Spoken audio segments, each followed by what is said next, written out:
Kanka Kürtlerini beğendim ha. Es Kurdistan'ım Ananı cihan. sikeyim. Huh? Senin We were Kürdistan mı? singing a song. Kürdistan dedin.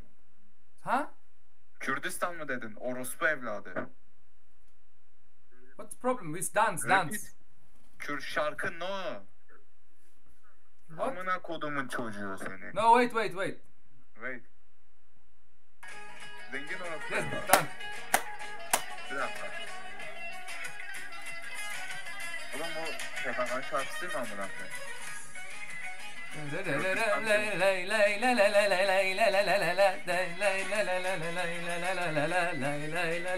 Kanka bu şarkıyı dinlemezsen... Es Kurdistan'ım. What's problem? Don't Kürdistan. Don't Kürdistan. Don't Kürdistan sizin amınıza koyarım. Tamam Wait, mı? you speak English? Don't speak English. Oh, okay. No Kurdistan. No Kürdistan. Fuck you Kürdistan. This song, no? Fuck you motherfucker This Kürdistan. music, no? No. Don't. Dinleme ne demek amına koyayım. Kanka. Senin ananı sikeyim. Harbiden ananı sikeyim. Biliyorsun, anlıyorsun değil mi bunu? Orospu çocuğu. Oğlum. Senin bacını sikeyim. Senin gibilerin de anasını sikeyim.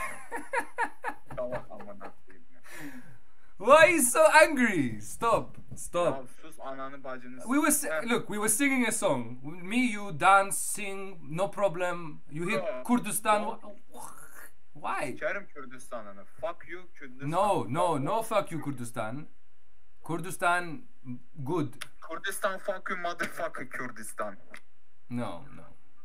Amına koyayım. No. İngilizce bilsem ananı I sikeyim disagree. ya. Ama bilemiyorum işte. Bilmiyorum. You- Kürdistan fuck you Kürdistan. Why? Okay. Why? I am from Turkey. Okay, Turkey. Turkey, I love Turkey. Kurdistan, I love you. I love you. Terörist Kürdistan. No. Yes. I'm not terrorist. I love you. Hey, I love you. Kanka. Don't you. Bravo. Don't love you. You don't me. Don't love you. You don't Fuck me. You. You fuck you. You Kürdistan fuck you. You know, what's your name? My name is Arda. Arda. Okay. Arda. Yes. My name is Kurdistan. Kanka. Amına koyayım. Don't speak English. Ananı sikeyim. My name Kurdistan. Senin adın Kürdistan. Yes. My name. Yes.